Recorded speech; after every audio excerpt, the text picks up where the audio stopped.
If you know you experience this spiritual problem and you have tried all you could, try this with prayer and see what God will do. Thank you so much for always stopping by. I appreciate you. Thank you. Please, if you haven't subscribed, could you please kindly click the subscribe button? If you have subscribed, Gloria Chizzy O is saying thank you. Thank you. I appreciate you. Thank you. Today, let's talk about what is that spiritual problem you experience being pressed while sleeping, eating in the dream, mating in the dream, all those negative vices, promise and fail, will get back to you, evil mark and all that. Please do this with faith and prayer and watch God step in. While at it, please can you check the video in the comment section? Probably there are things you cannot do or you don't know how to go about it or get them. You could find one or two things in the comment section, in the video in the comment section, that will be of help. Now, what is that one thing you should always do if you know you experience all these negative vices I talked about at the beginning of the video? Number one thing you should get is 7 pieces of bitter cola.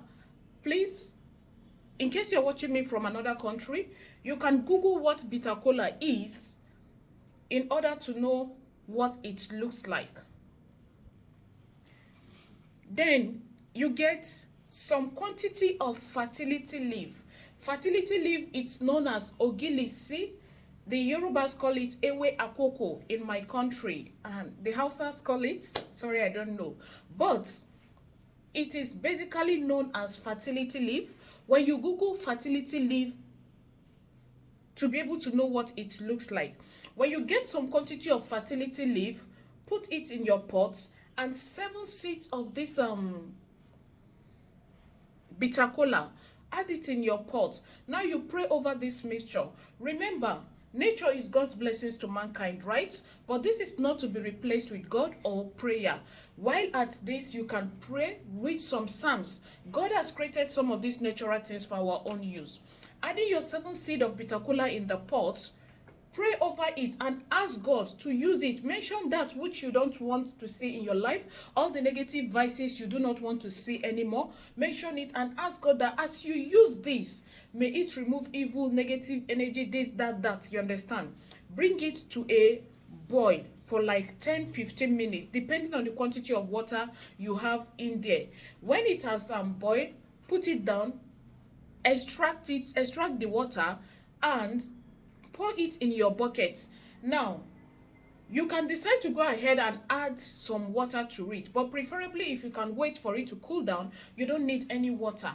Then get this salt. This is known as native salt in my country. I think it is made locally made. It is not the what do they call it, stone salt. It is known as native salt. Preferably get this. But if you cannot get this native salt, go ahead and use whatever salt you have. Add some salt into this mixture in your bucket. Then call your name, your mother's name, pray over it, speak over it, ask God to use it to remove whatever you don't want out of your life. You do not need sponge and soap for this bath, except if you're using a curse breaker, cleansing soap and all that. Then you can prepare this mixture and add some water to it. Go ahead and use it to pour over you prayerfully. But if you're not using any spiritual soap, just use it alone, pour it over you, allow it to get dry. How often should you do this? As often as you can, 3 times in a week, fine. Now, for the question of can we reuse the boiled items? Yes, you can reuse it for the second time. By the 3rd time, I think it would have lost its potency. You understand what I'm trying to say? Do this as often as you can with prayer and faith to God Almighty, and you will see the hand of God through nature in your life. Nature is God's blessing to mankind. Thank you so much for watching. I really do appreciate you. It's none other person but Gloria Chizzy O. Thank you. Thank you.